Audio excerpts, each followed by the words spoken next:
Bonjour et bienvenue à cette édition du Bulletin des régions, une émission produite grâce à la collaboration des télévisions communautaires associées à Cogeco. Bonne émission.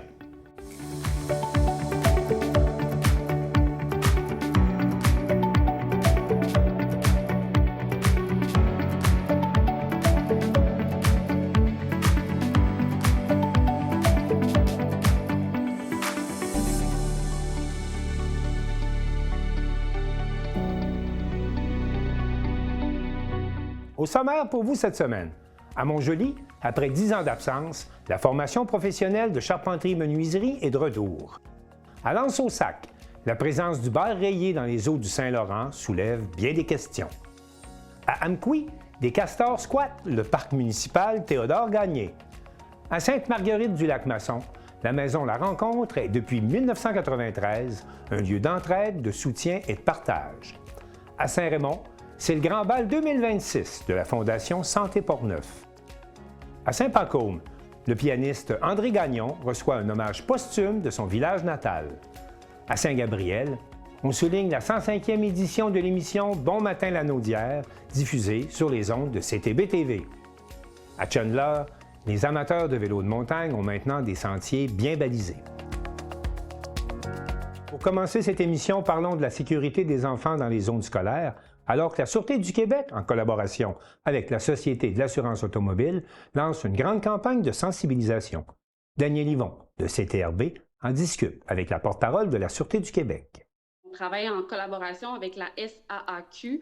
En fait, on va déployer plus de 3000 housses à travers certains centres scolaires du Québec. Donc, notre but là-dedans, c'est vraiment faire en fait de la prévention, surtout là, dans les zones scolaires. Donc, on veut rappeler aux gens là, de principalement réduire la vitesse. Puis, vous allez pouvoir voir là, en fait là, sur, je ne sais pas si vous avez en tant que tel des images, oui. Mais sur la housse, on peut voir une tortue. C'est pour rappeler en fait là, de réduire sa vitesse. Puis également, là, on peut voir le mot prudence là, qui va être inscrit sur la housse. Donc, c'est vraiment des actions qu'on veut en fait favoriser en fait la prévention là, dans les zones scolaires. La housse, en fait, elle va être, il y en a plusieurs qui ont été distribuées là, à travers différents centres scolaires un peu partout au Québec. Mais également, lorsqu'on remet la housse, il y a également une lettre là, qui va être remise aux parents pour leur expliquer un petit peu là, comment l'utiliser, le procédé et tout ça. Donc, c'est quand même très simple d'utilisation. Donc, je rappelle là, qu'on vise là, principalement là, les enfants là, de première, deuxième année du primaire. Donc, c'est une housse là, qui s'installe très bien et ça se fait c'est très facile d'utilisation. Donc, la lettre est remise également aux parents là, pour de plus amples explications là, par rapport au projet. Que ce soit au niveau de réduire la vitesse, de bien suivre les indications sur les panneaux, de signalisation. Donc, c'est tous des éléments qu'on désire rappeler aux automobilistes. Puis, évidemment, là, on veut favoriser finalement la prévention là, dans les zones scolaires parce que ça reste une priorité là, pour la Sûreté du Québec. 80% des collisions, en fait, sont attribuables à des comportements humains. Donc, c'est juste en fait là, pour rappeler là, que finalement, quand on est derrière le volant, là, ça vient avec une grande responsabilité. Puis c'est pour ça là, qu'on veut conscientiser là, les conducteurs là, sur le réseau routier, plus particulièrement là, dans ce cas-ci, là, les zones scolaires, pour leur rappeler là, que c'est important là, de réduire la vitesse puis d'être bien concentrés lorsqu'ils arrivent dans ces zones-là. Parce qu'on n'oublie pas là, que c'est quand même des jeunes enfants. Justement, des fois, avec le fait aussi qu'ils sont peut-être un petit peu moins grands, des fois, on les voit un petit peu moins.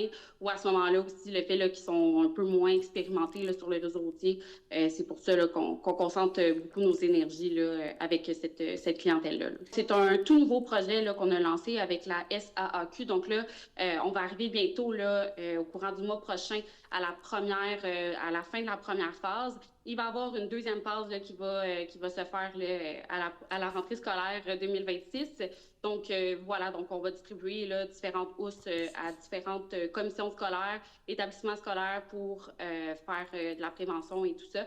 Puis, le but, là, c'est qu'on encourage les jeunes à l'utiliser pour encore là, redoubler un petit peu plus de visibilité. Là, puis, ce qu'on veut, c'est qu'il soit encore plus visible là, sur le réseau routier. On vient juste d'implanter ce nouveau projet-là. Donc, pour l'instant, c'est encore très, très, très nouveau. Donc, on n'a pas encore eu là, encore beaucoup de retours. Mais ce que je peux vous dire, c'est que pour l'instant, à date, ce que j'ai entendu sur le terrain, c'est que c'est très favorable. Mais là, à savoir, est-ce qu'avec peut-être avec la deuxième phase, on va avoir peut-être plus d'informations et tout ça, bien là, c'est sûr qu'avec l'ensemble des données, on va être en mesure de mieux analyser la portée de ce projet.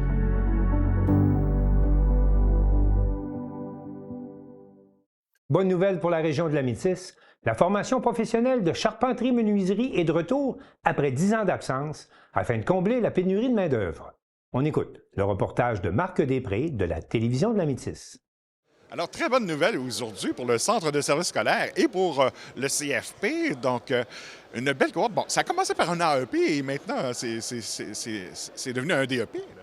Exactement. Donc, depuis janvier 2026, on est fiers d'annoncer la nouvelle cohorte du diplôme d'études professionnelles ici même dans la Métis. Donc, on est pas peu fiers pour les 3 prochaines années d'annoncer, dans le fond, cette nouvelle carte-là du DEP, charpenterie-menuiserie. Et il faut dire que c'est un retour à Montjoly, là. Oui, jusqu'en 2015, on fonctionnait avec un prêt de carte qu'on a malheureusement un retrait du prêt qui s'est passé. Mais avec l'offensive en construction qui a débuté après la COVID, dans le fond, on a eu le droit de donner l'AEP. Et à partir de ce moment-là, l'engouement pour les élèves et pour la région était quand même très prononcé. On est un des seuls centres de services scolaires, 5 au Québec, qui ont eu le droit à une 3e cohorte de l'AEP. Et en poursuite de ça, bien là, on vient d'avoir le droit d'avoir le DEP. On a une carte temporaire pour les 3 prochaines années. À nous de prouver que la clientèle va être au rendez-vous et que la formation va être de qualité pour qu'on puisse poursuivre dans la même veine et dans les prochaines années donner cette formation. Et jusqu'à maintenant, je pense que le recrutement n'est pas très difficile. Non, et ça se bousculait au portillon, en fait. Donc, on a vraiment comblé rapidement les premières places.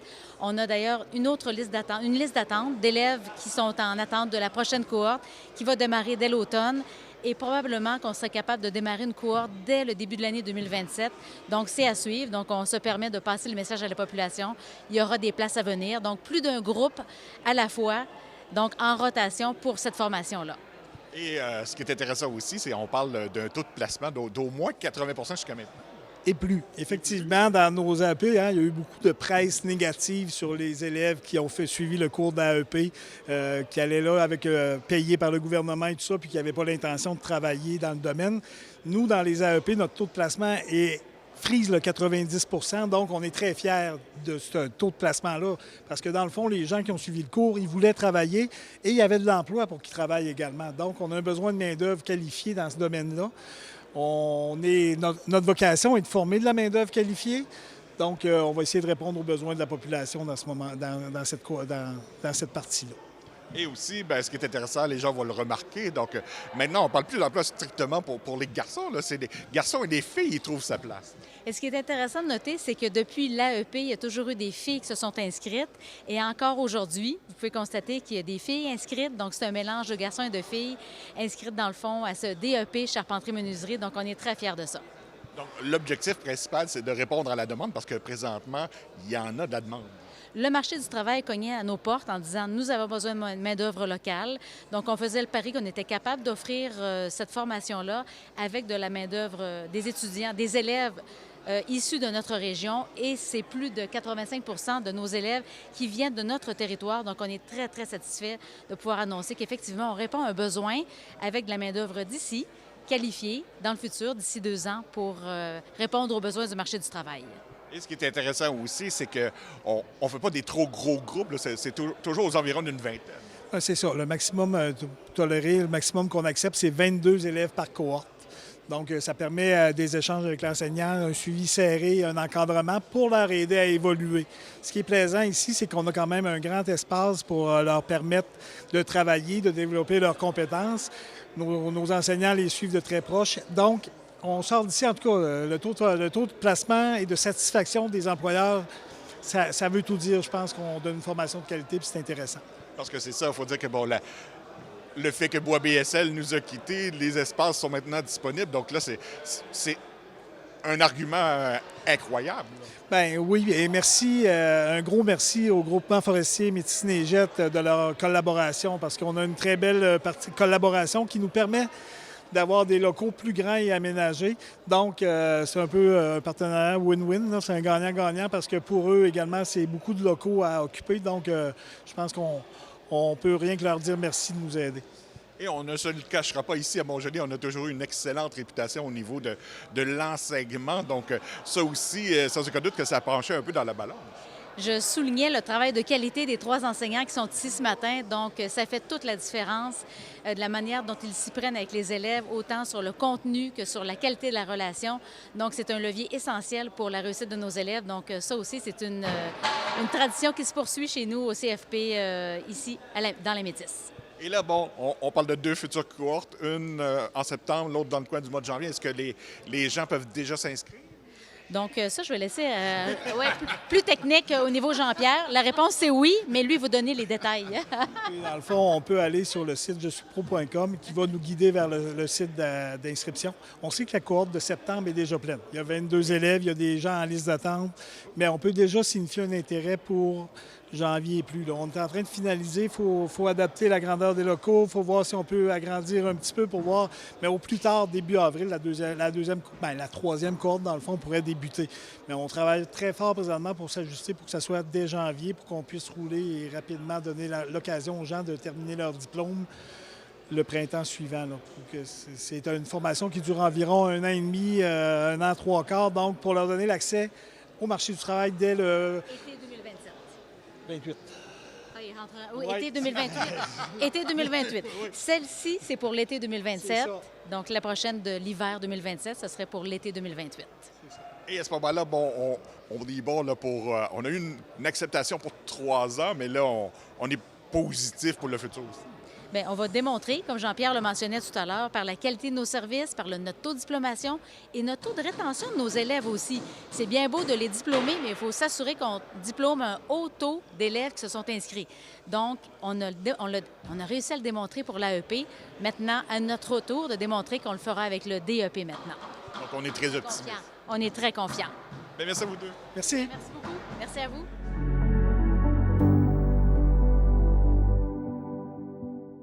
Le bar rayé a été réintroduit dans les eaux du Saint-Laurent en 2002.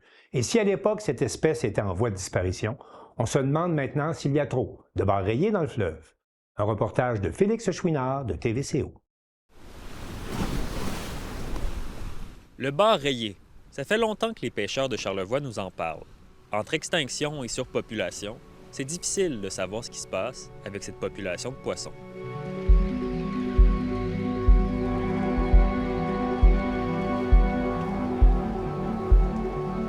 Bien, je pense qu'il y a une chose qu'on doit vraiment démystifier, qu'on doit savoir, c'est que dans le fleuve Saint-Laurent, il y a 2 populations de bar rayés qui vont se distinguer de par leur utilisation de l'espace, du territoire. Donc, il y a la population du fleuve Saint-Laurent et la population du sud du golfe du Saint-Laurent. La population du fleuve Saint-Laurent, c'est la population qui a disparu à la fin des années 60, destruction des habitats, surpêche, pêche commerciale et pêche sportive essentiellement. Donc, elle a disparu, puis on l'a réimplanté. Donc, il y a un programme de réintroduction du bar rayé qui s'est mis en place en 2002 jusqu'en 2019. Et finalement, on a pris des reproducteurs de la rivière Miramichi et qu'on a amenés au Québec.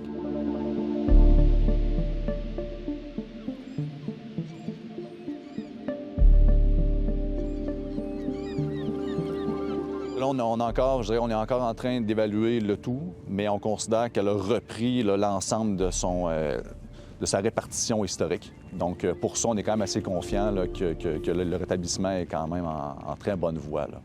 Mais c'est sûr que c'est difficile à évaluer parce qu'on n'a pas une idée claire de c'était quoi les abondances d'antan quand il a disparu. Là.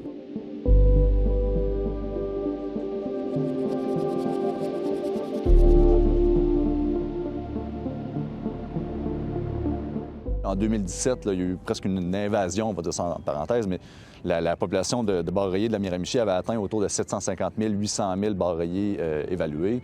Et cette année-là, il y a eu des bar rayés partout au Québec. Là. Donc, c'était des bancs de milliers d'individus qui se promenaient un peu partout.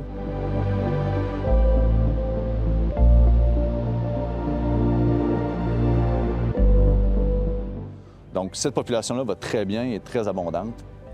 Ça fait en sorte qu'il peut y avoir, je dirais, une vision de surabondance. Mais il reste qu'en réalité, si on regarde la population du fleuve Saint-Laurent, c'est pas la surabondance. C'est une population qui a repris sa place, donc qui, oui, a disparu, mais qui reprend sa place par rapport aux dorés, par rapport à la truite, par rapport à plein d'autres espèces. Donc, elle reprend sa place dans l'écosystème.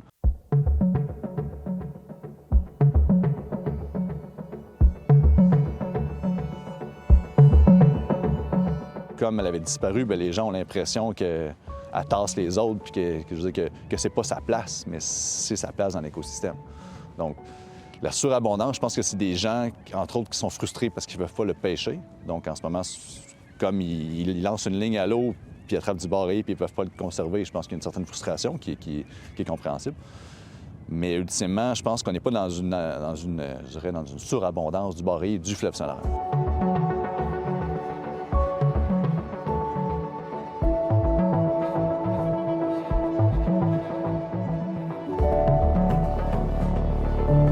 Pourtant réintroduit au début des années 2000, le bar rayé est encore aujourd'hui considéré comme une espèce éteinte par le Comité sur la situation des espèces en péril du Canada, le COSEPAC. Une situation qui crée bien des frustrations et de l'incompréhension auprès des pêcheurs.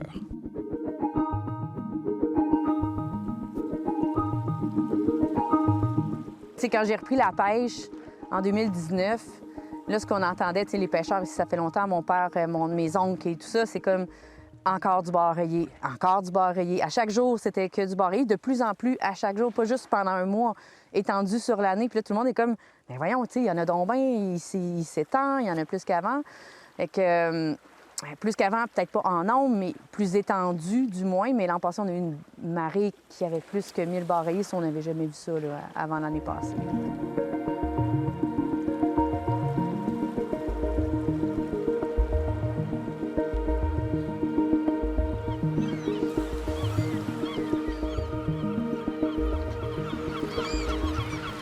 L'incidence pour nous, ce que ça a, c'est que quand il en reste 1000, 200, 300 dans la cage, bien, il était en train de pourchasser une espèce autre. Il aime beaucoup les perlans, le caplan, le hareng, en fait, tout ce qui peut rentrer dedans, je pense que ça y va. Donc, moi, quand il y a 300 bar rayés dans ma pêche, il était là pour manger quelque chose, puis on a une caméra, on les voit quand même à marée haute aller manger par en dessous les poissons, ça brasse, ça brasse, ça brasse. Puis on arrive à marée basse, puis il n'y a que du bar rayé, ou sinon, même plus de bar rayé parce qu'il a appris à sortir dans les dernières années. Donc, c'est sûr que nous, c'est des captures qu'on a en moins que potentiellement qu'avant on avait. Là.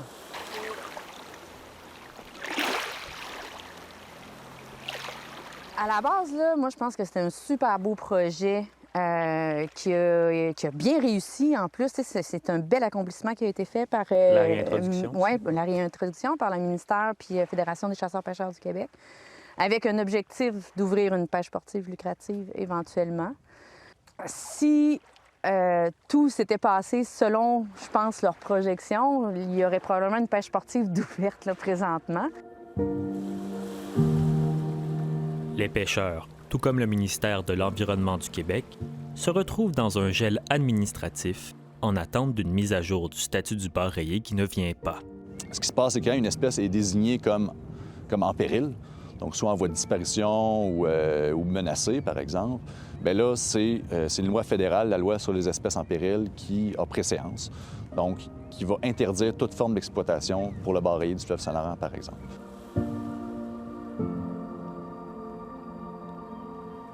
Le bar rayé, on attend que la mise à jour soit faite. C'est amorcé en 2020, la réévaluation de toutes les populations de bar rayé du Canada. On s'attend à ce qu'en 2026, le rapport final sorte et que là, il y ait une consultation qui soit faite. Là. Mais en théorie, là, chacune des populations de bar rayé du Canada là, va être réévaluée avec un nouveau statut. Et on s'attend peut-être à ce que celui du bar rayé du fleuve change. Du côté du ministère fédéral des Pêches et Océans, c'est le même son de cloche qui nous est offert.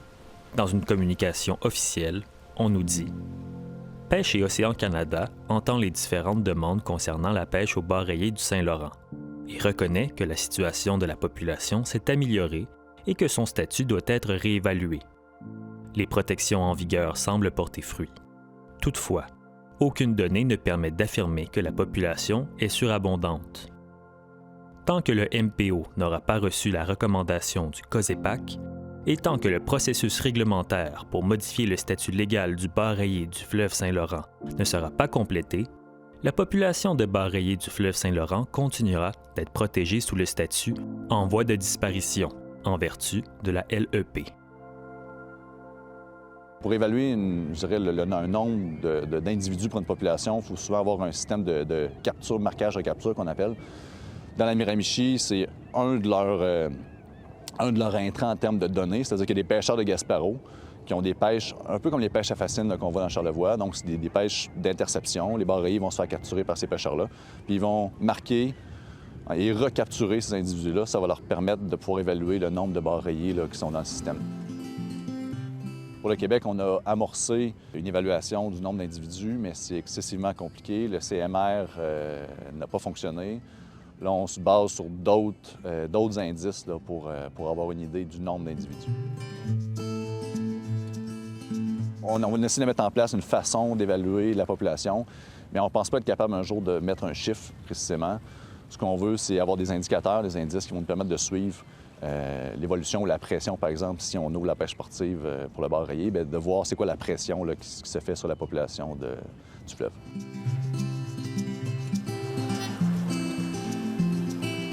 Là, présentement, on est comme découragé, je pense. Puis c'était peurant en même temps, là, s'il n'y a pas de contrôle qui est fait, s'il va bien, puis tout est beau, puis qu'il n'y a pas rien qui est menacé, bien, tant mieux.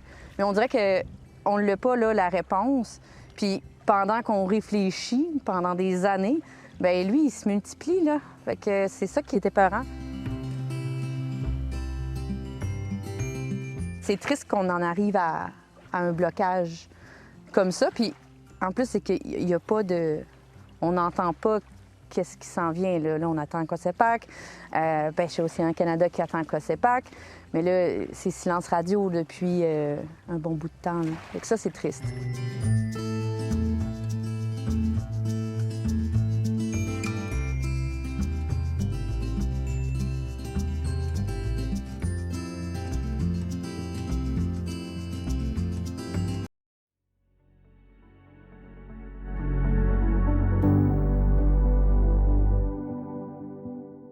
Carl Blanchette de la télévision de la Matapédia nous amène à Amqui où des castors squattent, le parc municipal Théodore-Gagné.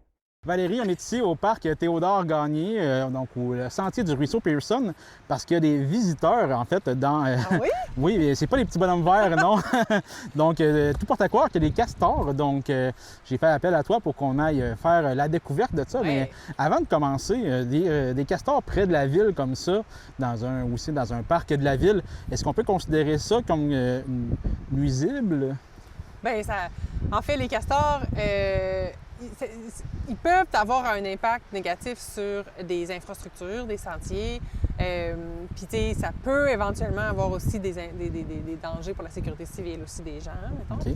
Mais puis, tu sais, toute cette portion-là, tu sais, on va aller voir tantôt là, comment c'est fait, puis tout ça, mais on ne discutera pas tellement de cette portion-là parce que moi, je connais pas tous les enjeux. Je laisse ça à la ville là, de décider si le barrage actuel est un enjeu de sécurité pour les infrastructures ou pour les gens. Mais d'un point de vue écologique, c'est pas nuisible, non. Puis ça a vraiment un rôle important dans l'écosystème. Puis on pourra tout regarder ça tantôt en voyant le barrage et la hutte. Super, on sort. Donc on voit ici le barrage en fait que les castors ont fait. Valérie, je me demandais qu'est-ce qui fait qu'un castor va se mettre à vouloir faire un barrage, puis à quel endroit? On m'a déjà dit que c'est que les castors vont être trigués. OK. Le terme français pour ça. Non, mais... je pense qu'on devrait dire juste déclencher. Déclencher, ou en tout cas, oui, leur envie de faire un barrage va être déclenchée, oui, on peut dire ça, par le son de chute, tu sais. Fait que ça se peut très bien qu'ici, ce soit ça là, qui essaye de colmater constamment. Fait qu'il va travailler fort là, parce que ça va être long avant d'arrêter le son de la chute du barrage qui est là. Ah ouais? Puis tu sais, comme dans certains cas, on a des ponceaux qui vont avoir une chute assez classique, là, qui vont avoir une chute à l'aval d'un ponceau. Puis c'est là que des fois, les castors vont avoir le goût de colmater le ponceau. Puis il existe aussi des structures là, pour justement atténuer le son de chute de ponceau pour éviter que les castors aient le goût de boucher le ponceau. Ah oui? OK. Fait que c'est quand même assez intéressant comme technologie que je ne savais pas. Puis aussi, qu'est-ce qu'ils vont utiliser beaucoup les castors pour faire ces barrages-là? Parce que on commence à penser que c'est juste des branches, des arbres, mais il y a plus que ça. Oui, bien c'est ça, on le voit bien ici. C'est le fun, la vue que tu as, parce qu'on voit bien qu'il y a de la boue là-dedans, il y a des cailloux aussi. Enfin, ils vont tout prendre, là, ce qui leur vient à proximité pour être capable de boucher leur barrage. Puis ils vont s'en occuper, puis ils vont vraiment colmater les brèches, puis travailler fort pour que ça garde le niveau d'eau à une hauteur suffisante. Ouais. C'est quoi l'utilité aussi de faire un barrage comme ça? Parce que, tu sais, c'est pas là qu'ils habitent, là. On en parlera rendu à la hutte, là, mais donc pourquoi ils feraient un barrage comme ça? Oui, bien c'est ça, les castors ont besoin...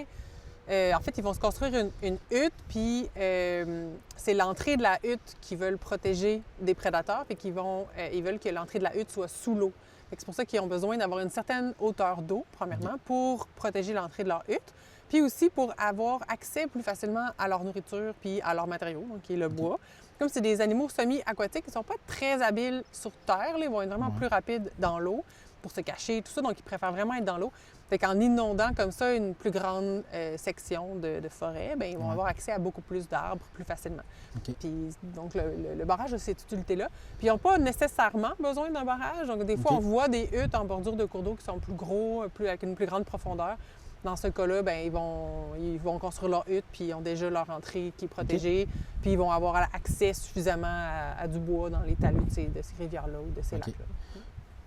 Puis, dans le fond, donc, tu disais que l'eau, dans le fond, est utile pour pouvoir traîner le bois, parce que sinon, ça crée moins de résistance, le bois flotte, j'imagine. Ça lui permet de le transporter plus facilement. Oui, aussi, ils vont utiliser le bois comme nous, on faisait là, pour ils font de la drave. Oui, c'est ça.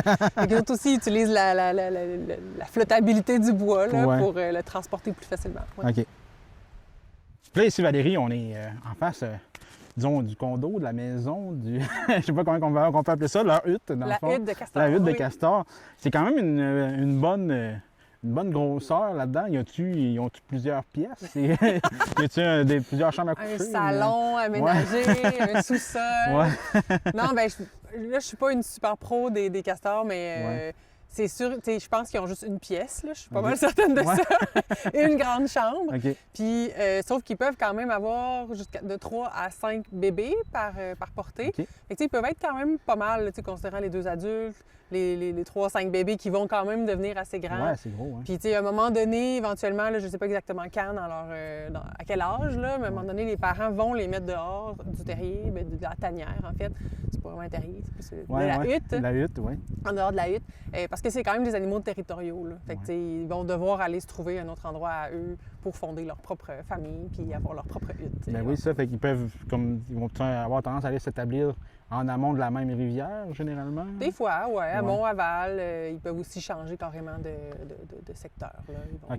C'est sûr que, je pense, faut que ce soit, vu que c'est un animal semi-aquatique, il faut que ce soit connecté. Là. Ben oui, c'est ça. Puis aussi, une affaire très importante, c'est que les barrages de castors, c'est temporaire. Ça dure quand même longtemps. Là. Ça peut durer plusieurs années, mais sur le cycle de vie d'une rivière puis sur le cycle de vie des poissons, ça reste que... à un moment donné, il va avoir une brèche. À un moment donné, il va avoir une grosse crue qui va partir avec le barrage. Puis, c'est pas... ça bouge dans le temps. C'est très dynamique. Puis ça fait partie des dynamiques de rivière. Là, ici, Valérie, on voit vraiment que les castors ont travaillé très fort. C'est-tu de ce printemps, ça? Ou ça date... les castors sont-ils là depuis plus longtemps qu'on pense? Moi, j'ai vu ça il y a une semaine, au moment où on se parle, mais clairement, il n'était pas là. Il était là depuis plus longtemps que ça. Là. Bien, je ne sais pas non plus trop, parce que moi non plus, je suis pas venue ici. Non. En fait, la première fois que je viens ici, je suis vraiment contente de découvrir le coin.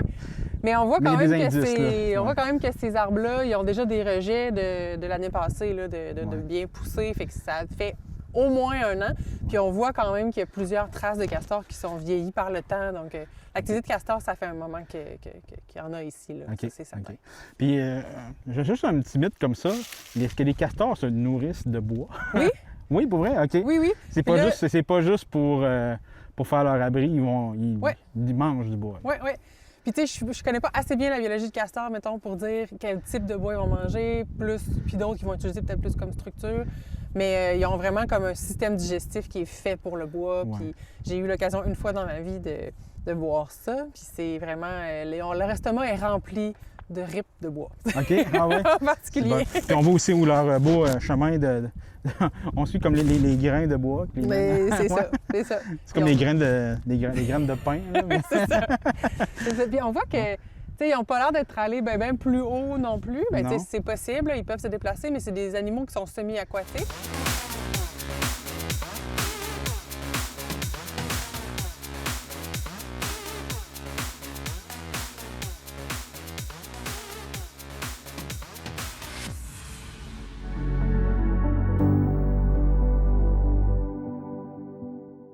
Dean Brisson de la télévision communautaire des Laurentides rencontre Lynne Charuet de la maison La Rencontre à Sainte-Marguerite-du-Lac-Masson pour parler de son cheminement personnel ainsi que des services offerts par l'organisme depuis 1993.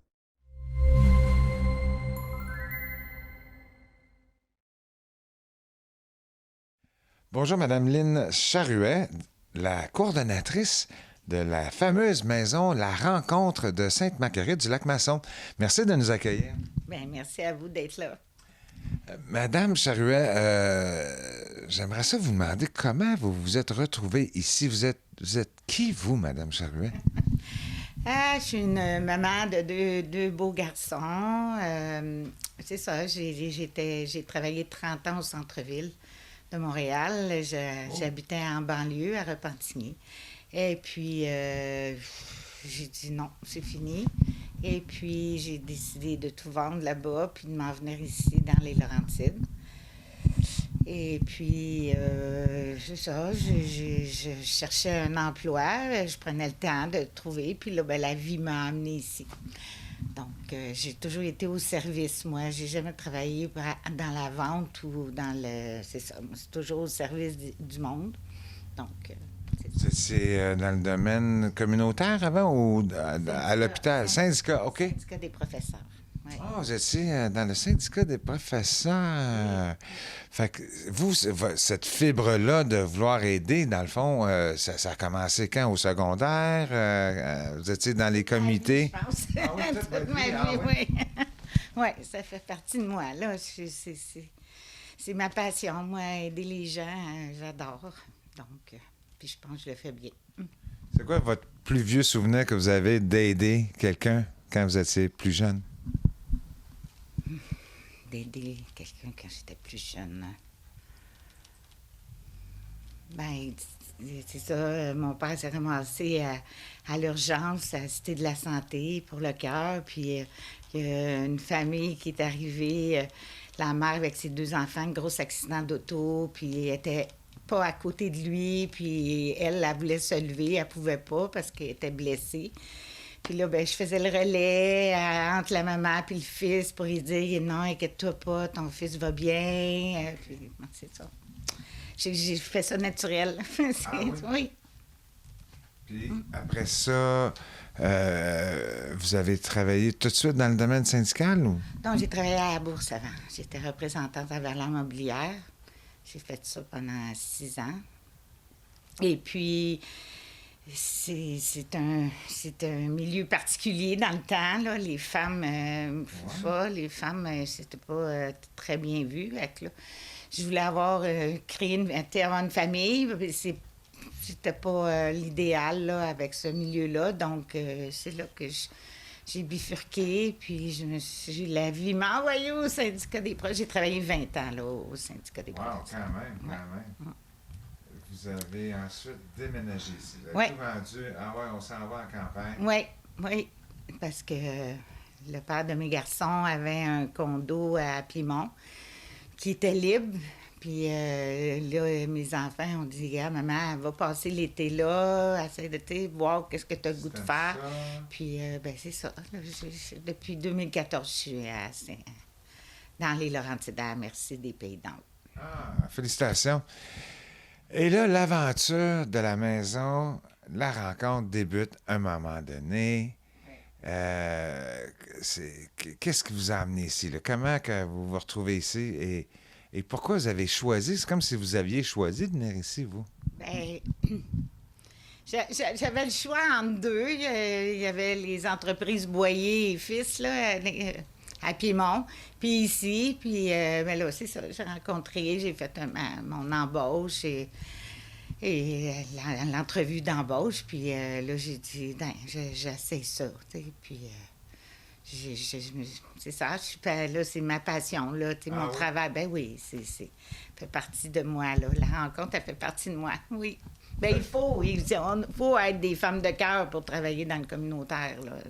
Parce que c'est pas des gros salaires comme au centre-ville, là. Tu sais, j'ai vraiment changé de rythme de vie, de rythme de tout. Mais c'est ça. Je pense que tant que je sens que les gens veulent que je continue d'être là, puis que je vais continuer à les aider, bien, je vais rester. Moi, j'aimerais prendre ma retraite ici, là, tu sais. Ah, c'est fin, ça. Ça fait combien de temps que vous êtes ici? 11 ans. Ça fait 11 ans et demi. 11 ans et demi. Qu'est-ce qui a changé depuis votre arrivée ici et aujourd'hui? Roulement de conseil d'administration, beaucoup. Non, mais j'ai des idées, j'essaie de les mettre en action, de m'entourer d'une bonne équipe, là, d'avoir des gens qui sont passionnés autant que moi, là. Parce qu'on est une petite équipe ici, là. On est 4 personnes seulement, 2 à temps partiel, 2 à temps plein. Quand même 4 employés, là. Oui.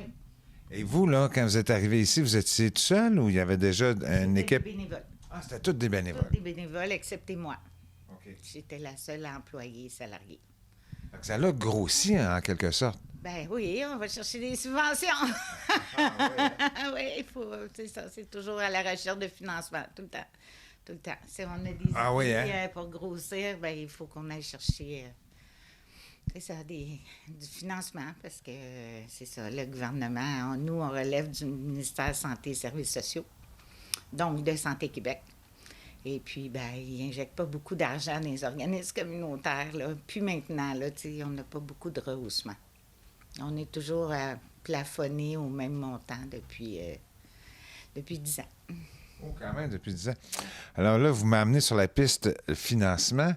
C'est quoi le financement? Qu'est-ce que vous faites pour combler votre financement pour avoir des employés et une infrastructure ici, là? Bon, la bâtisse appartient à la ville de Sainte-Marguerite. Elle nous est prêtée gratuitement. Donc, on ne paye pas de loyer, on ne paye pas de taxes. Donc, c'est ça, ça appartient à la ville. Nous, on s'occupe de l'amélioration locative, là, de tout l'intérieur du bâtiment. Et puis, notre source de financement, c'est le programme de soutien aux organismes communautaires qui relève du CI3S des Laurentides. Donc, c'est notre bailleur de fonds principal qui nous donne l'argent pour exploiter, payer les salaires puis tous les frais d'exploitation qui viennent avec. Et puis, j'ai mon plus grand donateur, c'est Centraide Laurentides. Oh, quand même. Oui, c'est grâce à eux si je peux offrir des services, là, toutes sortes d'activités, là, à part, là, la mission globale, c'est le PSA qui le paye. Et puis, Centraide Laurentides nous aide depuis 2008 à développer des activités pour briser l'isolement, nourrir les gens qui ont faim. Nous, on est un organisme, la lutte contre la pauvreté. C'est une de nos missions. On fait beaucoup de choses pour un petit organisme comme ici, là. C'est ça. Oui. On a beaucoup de services, on offre beaucoup de services.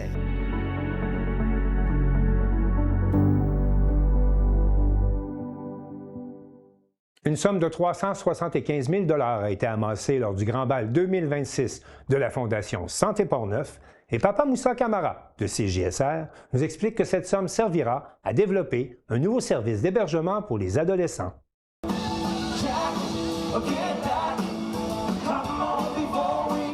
La solidarité et la générosité étaient au rendez-vous vendredi soir à Saint-Raymond, alors que la Fondation Santé Portneuf tenait son Grand Bal 2026 au profit du projet Le Dôme, hébergement jeunesse Portneuf. On s'entend qu'une ressource d'hébergement qui est ouverte 24 heures sur 24, 7 jours sur 7, 365 jours par année, ça a un coût financier. L'événement bénéfice, qui affichait complet avec 271 convives, a permis d'amasser une somme de 375 000 $ afin de soutenir la future ressource d'hébergement destinée aux jeunes de 12 à 17 ans vivant des situations familiales complexes. On sait qu'à 12-17 ans, on est dans l'adolescence, il y a beaucoup de choses qui changent, on se pose beaucoup de questions et tout ça. Donc, c'est une période propice pour leur donner un hébergement qui est pour eux, pour les aider dans les moments plus difficiles. Les promoteurs du projet ont rappelé l'importance d'offrir aux adolescents un milieu de vie temporaire, sécuritaire et adapté à leurs besoins, tout en leur permettant de demeurer dans leur communauté et de poursuivre leur parcours scolaire dans la région. C'est que maintenant, les jeunes vont avoir un lieu pour se déposer. Ça va permettre à ces jeunes-là aussi de vivre dans leur communauté et non d'aller vers la ville. Actuellement, si les jeunes qui vivent des difficultés, que ce soit personnelles, sociales, doivent aller vers la ville de Québec, où sont actuellement les ressources, ça amène un enjeu de déracinement, ça amène un enjeu de déscolarisation. Avec le Dôme, on n'aura plus à faire face à ces enjeux. La soirée a également mis en lumière la forte mobilisation du milieu des affaires, des élus et des partenaires régionaux autour de cette initiative jeunesse. Les représentants politiques ont salué l'engagement de la communauté et la générosité des participants envers ce projet qu'ils jugent essentiel pour l'avenir de la jeunesse pornevoise. On sent une mobilisation des gens d'affaires, des gens du milieu pour faire en sorte de pouvoir s'offrir un projet extraordinaire avec la Maison Le Dôme, une initiative motivante qui va faire en sorte que nos jeunes vont pouvoir grandir et s'offrir un environnement qui va leur permettre de s'adapter et peut-être réaligner leur chemin pour faire en sorte qu'ils puissent continuer à grandir dans Portneuf-Jacques-Cartier. Je pense que c'est important pour chacun de nous de faire notre part et d'encourager ces belles initiatives-là. Et évidemment que c'est un plaisir pour moi ce soir d'être ici au Grand Bar. Je me réjouis de cet élan de générosité qui permet justement d'apporter des moyens supplémentaires à nos institutions pour offrir plus de services à nos concitoyens. Il faut aussi que la population soit consciente que tout ce que la Fondation fait, c'est pour la population. Et il y a une mauvaise perception souvent. Ce n'est pas juste pour Saint-Raymond, c'est pour l'ensemble des infrastructures en santé, pour la communauté de Portneuf. Mais pour moi, ça me parle. Puis c'est facile après ça d'arriver au Conseil des maires, parler à mes confrères et demander de supporter la Fondation et d'aller de l'avant. De son côté, la ville de Saint-Raymond a rappelé sa contribution au projet, notamment par le don du terrain destiné à accueillir la future ressource. La ville de Saint-Raymond, en fait, c'est qu'on donne le terrain. C'est aléatoire, mais c'est pratiquement un demi-million que la ville de Saint-Raymond va mettre parce qu'on fournit le terrain pour la construction du flot. Avec cette importante récolte de fonds, les promoteurs franchissent une nouvelle étape vers la concrétisation d'un projet qu'ils qualifient d'essentiel pour l'avenir de la jeunesse portneuvoise. Papa Moussa Camara, depuis Saint-Raymond, pour CJSR.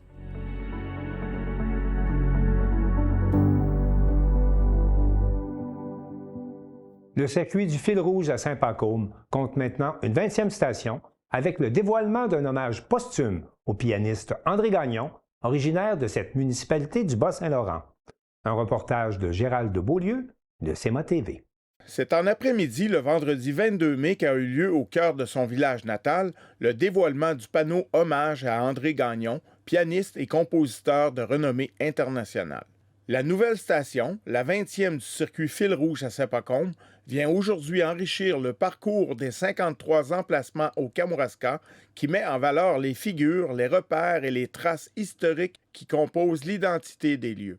Le monument s'ajoute à d'autres grands noms d'envergure. Parmi les personnes qui ont marqué Saint-Pacôme, il y a la médecin Mathilde Massé, que vous connaissez peut-être, qui a donné son nom à la bibliothèque.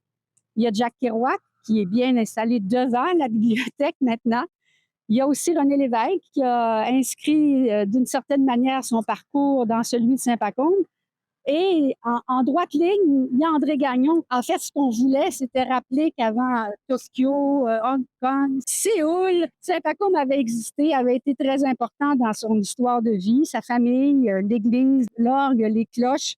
Tout ça a nourri sa musique qui se caractérisait par une rencontre tout à fait naturelle entre la musique populaire et la musique classique. Et c'est ce qui le définissait très bien, d'ailleurs. Le projet s'est concrétisé grâce à la volonté et à la contribution financière de la nièce d'André Gagnon, Marie-André Lévesque, ainsi qu'à l'appui de la municipalité de Saint-Pacôme, qui a facilité sa mise en œuvre. Avant la divulgation, la préfète élue de la MRC de Kamouraska, Nancy Dubé, a exprimé l'importance du geste. Ce que je retiens de tout ça, c'est qu'il est un modèle. Il est un modèle pour nous montrer que peu importe d'où tu viens, d'un petit village, un magnifique petit village comme ici ou ailleurs, tu peux faire quelque chose de grand et faire briller ta région. Au cœur du village qui fête ses 175 années en 2026, cette halte met en lumière un parcours d'exception. Pour les Pacomiens et les Pacomiennes, cette station est une belle occasion de redécouvrir l'artiste, l'un des leurs, à travers son parcours et ce qui l'a inspiré. Le panneau André Gagnon est enrichi par des compléments accessibles sur la plateforme Balado Découverte qui prolonge l'exploration et différentes facettes de son parcours.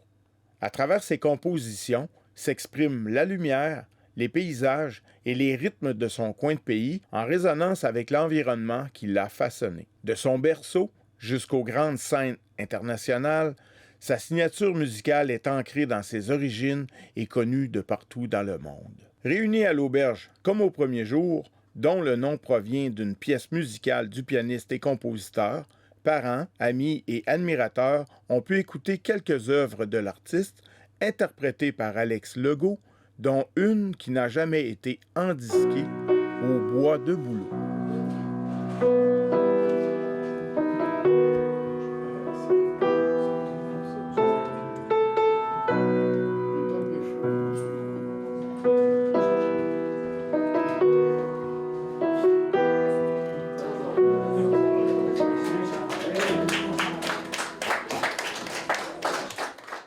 C'était Gérald Beaulieu à Saint-Pacôme pour CEMA TV Information.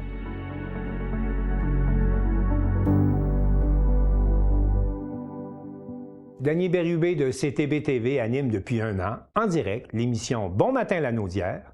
Et pour souligner cette réalisation, l'équipe de cette sympathique télévision a préparé un résumé tout en humour. C'était jour de fête à Saint-Gabriel dans Lanaudière cette semaine. Lors de la dernière émission de la saison, la télévision régionale CTB-TV soulignait le premier anniversaire de l'émission Bon matin Lanaudière. Un rendez-vous d'1 heure diffusé en direct 3 fois par semaine, les lundis, mercredis et vendredis de 9h à 10h. Si, hey, vous avez pensé de nous apporter un gâteau? Ben là, c'est toi qui as pensé. Bon. Comment péter ma bulle, hein? Ben écoute, fallait bien que j'y pense parce qu'aujourd'hui, c'est une journée très spéciale. Effectivement, c'est une journée très spéciale car au cours des 9 derniers mois, ce sont plus de 105 émissions qui ont été diffusées en direct, permettant à l'équipe de créer un véritable lien de proximité avec les téléspectateurs de Lanaudière.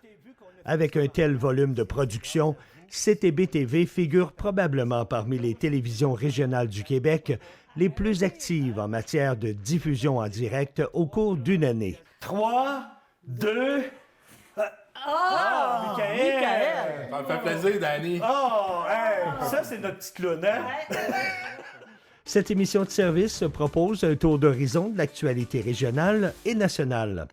Le service de prévention de la fraude de Desjardins met en garde contre une nouvelle vague de fraude téléphonique particulièrement sophistiquée visant ses clients. Louise, mieux connue comme Miss Météo de Saint-Gabriel, y présente également les prévisions météo locales à quelques reprises durant l'émission. Tu sais, ces températures là, comme aujourd'hui, hey, cet après-midi annonce 22 degrés. 22 degrés, là, c'est merveilleux. Quand on a le soleil en plus, là, c'est formidable. Au fil des mois, de 25 à 28 chroniqueurs mensuels se sont succédés en studio afin d'informer la population sur une foule de sujets, que ce soit la santé, la beauté, les voyages, la décoration, les animaux et bien plus encore. Bonjour Amélie, comment ça va? Ça va très bien, Danny. Toi aussi? Ça va super bien. Bonjour. Comment ça va? Ça va bien, toi? Ouais, c'est bien. Toi, t'es pas les pluies, t'es pas trop affecté, là? Non, on est bien au sec, hein? On est bien au sec. Oh, Annabelle, on regarde les images, là, puis on a le goût de partir en vacances. Quand il pleut, la meilleure façon d'avoir un meilleur moral, c'est d'organiser son prochain voyage. Ah, c'est pas fou, ça. Les maires et mairesses de la région ont aussi pris part à l'émission, que ce soit pour aborder des élections municipales ou pour présenter un résumé des séances du Conseil. Alors, bonjour tout le monde. Bienvenue à ce petit récapitule de la séance de la ville de Saint-Gabriel du 4 mai dernier. Bonjour, Marc Desrochers, maire de la municipalité de Mandeville. Bonjour citoyens et citoyennes de Mandeville. Bienvenue à la chronique mensuelle sur CTB-TV. L'animateur maison a également eu l'occasion de s'entretenir avec plusieurs personnalités connues au cours de la saison. Marie-Josée Taillefer, bonjour. Bonjour Danny, bonjour tout le monde. Marie-Josée qui est ambassadrice pour le réseau des cliniques Lob. Monsieur Guinadon, bonjour. Bonjour. Premièrement, j'aimerais vous dire un énorme merci d'avoir accepté mon invitation. C'est très généreux de votre part. C'était assez simple. Ça a été une proposition qui m'a séduit dès le début. En fait, OK, c'est une drôle d'histoire, mais moi, je suis quelqu'un je travaille dans le monde de la science et dans mes temps libres, je suis quand même une personne qui est très active. Jean-Marie Lapointe, bonjour. Bonjour, Danny. Écoute, un gros merci d'avoir accepté ma demande d'entrevue. Bonjour, Claude Cobra de Bleu Jeans Bleu. Comment tu vas? Ça va très bien. Ça va vite, mais ça va bien. Et bien sûr, impossible d'imaginer une émission de service sans une chronique culinaire. Aux côtés d'Annie, de l'organisme Source de Vie, Danny a eu beaucoup de plaisir à cuisiner des plats savoureux dans une ambiance chaleureuse. Pour la purée qui va accompagner notre pain de viande. Tu veux que je te le tienne? Ah, bonne idée. Merci. On met ça dans le moule. On pourrait utiliser le même mélange, faire des muffins. Sans oublier les nombreux fous rires qui ont animé les enregistrements. Ben Annie, je suis prêt là, pour couper d'autres oignons. On a-tu d'autres à couper? Mais non, Danny, il est trop tard. On est rendu à mettre les pâtes alimentaires puis les maïs dans la soupe. Les autres légumes sont déjà cuits. Bon Matin Lanaudière est devenue au fil de sa première année une émission appréciée des téléspectateurs de la région parce qu'elle est divertissante, informative et empreinte d'humour. On souhaite donc longue vie à Bon Matin Lanaudière, diffusé sur les ondes de CTB-TV.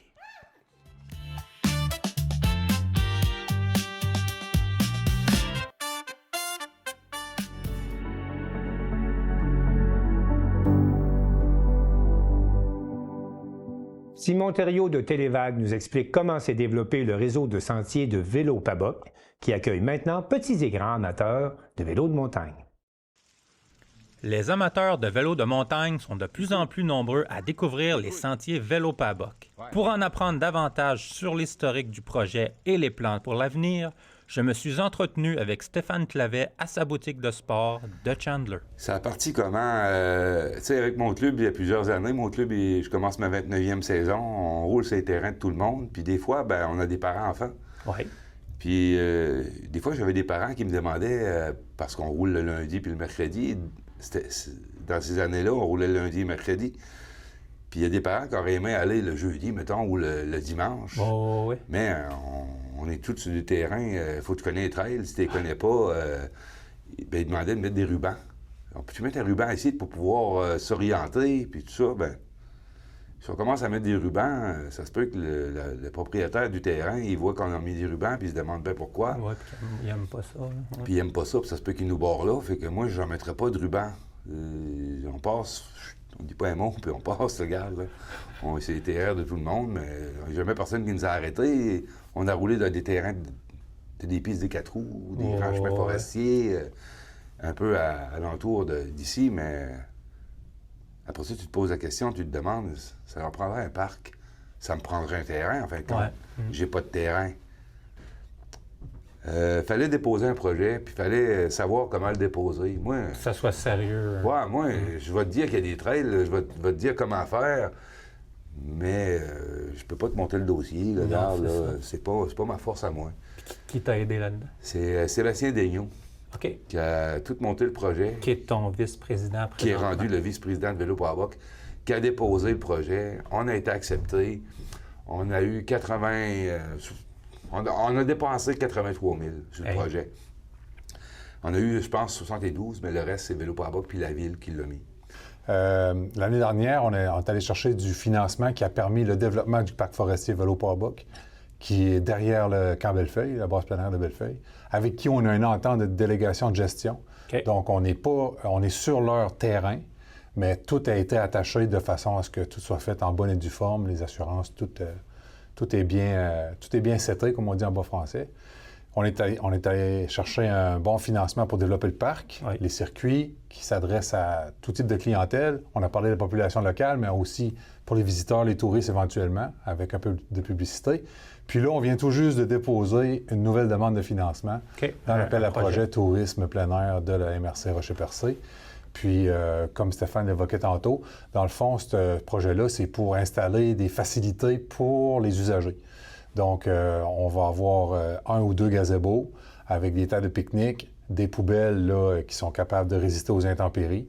Donc, c'est ça la prochaine étape. On vient de déposer à l'appel à projet de la MRC Rocher-Percé, fait qu'on est en attente d'une réponse. Puis, dès qu'on reçoit une réponse positive, on va y aller de l'avant, on va passer les commandes. Puis, on veut quand même que le parc puisse prendre sa place au bénéfice de la population locale, mais aussi, on voudrait que ça devienne aussi un spot touristique là, pour les maniaques qui viennent en Gaspésie faire du vélo de montagne.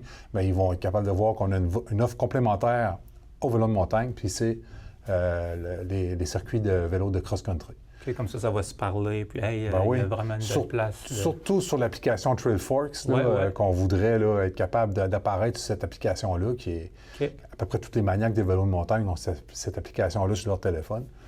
Fait qu'ils vont être capables de repérer, là, en planifiant leur voyage, où est-ce qu'ils veulent s'arrêter pour pratiquer leur sport préféré. C'est ouvert à la population, mais la différence, c'est que moi, j'ai pensé aux enfants. Ça fait longtemps que je pense aux enfants.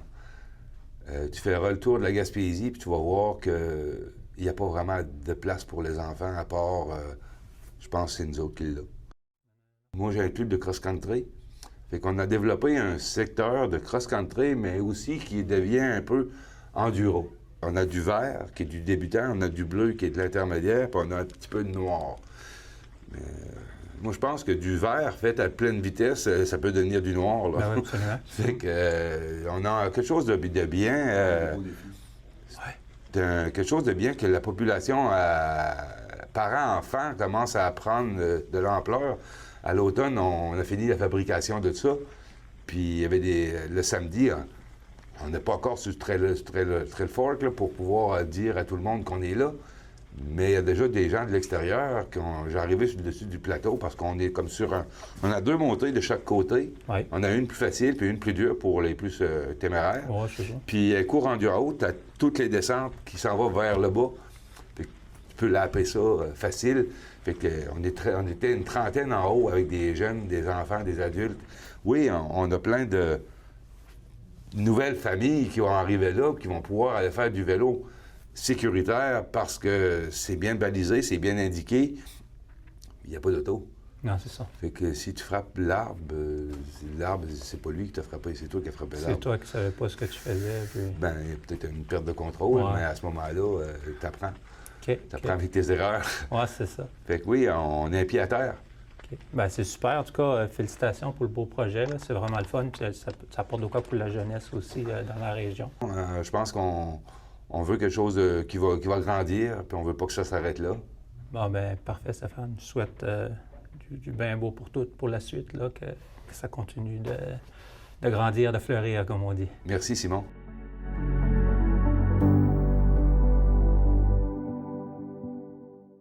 Vous venez de voir la dernière édition du Bulletin des régions pour cette saison.